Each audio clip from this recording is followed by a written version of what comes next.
Alam ko, na nakakapagod na paulit-ulit tayong nasasaktan dahil inaalaw ng Panginoon yung mga pag-ibig na akala natin ay para sa atin talaga.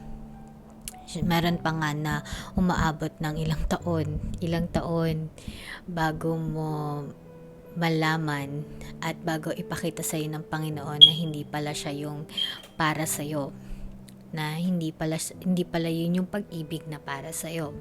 Masakit. Pero sabi nga doon, yung servant ni Abraham, nag-pray siya, humingi siya ng sign, na i-guide siya para makita niya yung para kay Isaac, and then biglang 'di ba? Yun nga, nagpakita si Rebecca. So pinapakita lang talaga dito sa story na ito na si Isaac and Rebecca is kailangan mo lang maging